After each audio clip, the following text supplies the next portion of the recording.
Magnets seem like magic. They can pull things together or push them apart without even touching. But what's really happening when two magnets attract or repel?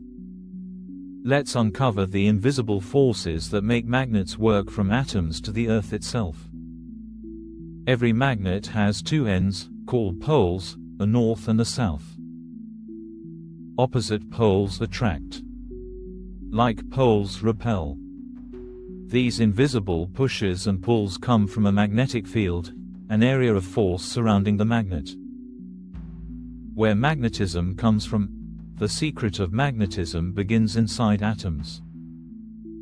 Every atom has tiny moving charges, electrons spinning around the nucleus.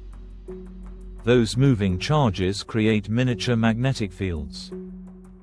In most materials, these little fields point in random directions and cancel out. But in magnetic metals like iron, many atoms align, creating one strong, combined field. Permanent versus temporary magnets.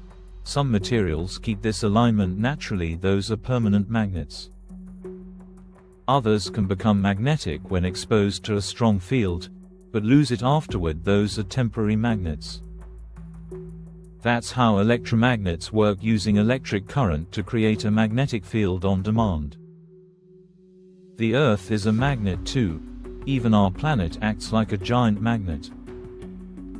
Earth's core of molten iron creates a magnetic field that protects us from harmful solar radiation and guides compasses north. Without it, life on Earth would be very different.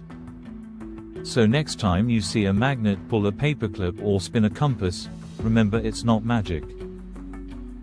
It's the movement of electrons, aligned atoms, and the invisible dance of magnetic fields all around us.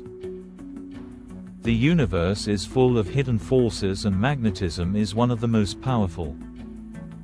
If you enjoyed exploring this invisible force, subscribe for more science explained simply, from gravity to electricity and beyond.